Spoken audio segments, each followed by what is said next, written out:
Oh, great. All right, guys. Here, come on up. This next guy is fantastic. He just won the Boston Comedy Festival. Very cool, guys. Make a lot of noise for Rob Ryan. Come on, man. Thank you. Oh, my God. I know it's cliche, but seriously, give it up for your host one more time. Thank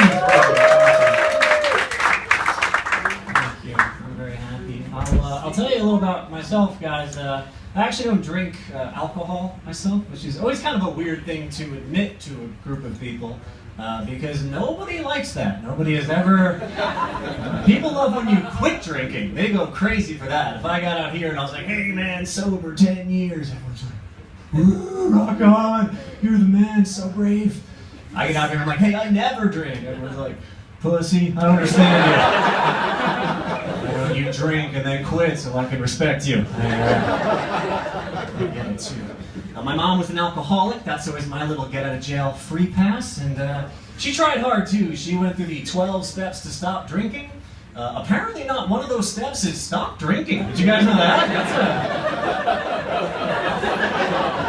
throw that one in there, maybe in the number 2 or 3 slot, just to get the ball rolling a little bit, you know? Because she was doing them all. She was making amends, and she was giving herself over to a higher power, and let me tell you, that stuff's easy to do when you got a couple of beers in you, for sure. That's a little bit. But I don't drink, I don't do any drugs. For example, when I make brownies, I kind of just make brownies. I kind of just do what the box says. I might throw an extra egg in there if I'm really good. And I love brownies. Like, I get excited about regular brownies the way most of my friends get excited about wheat brownies. Like, I got invited to a party just a couple weeks ago, and my buddy was like, yo, bro, tonight, Michael's bringing brownies. And me, I was like, what? I didn't know it was going to be like that kind of party. I got cookies. Should I bring my cookies? Did you get cookies? I was like, you damn right I do. My other buddy jumped in. He's like, should I bring my bomb?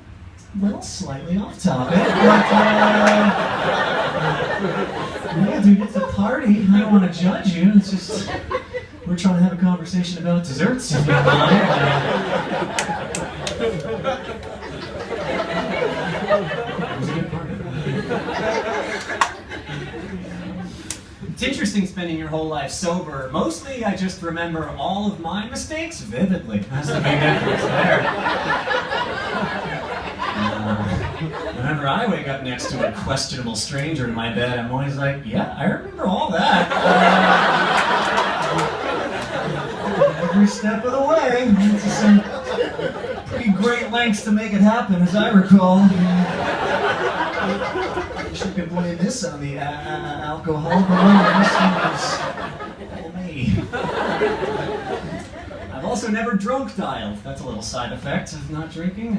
Let me tell you guys, sober lonely dialing, not better. Not better.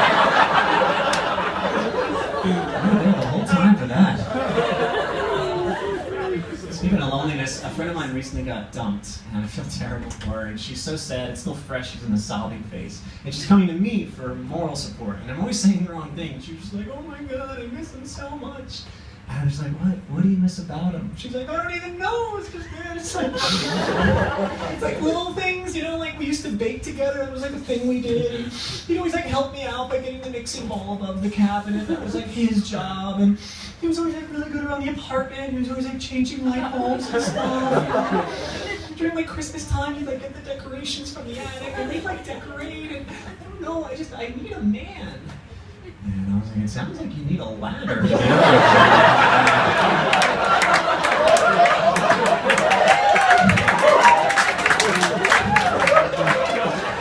There are a common thread in that story.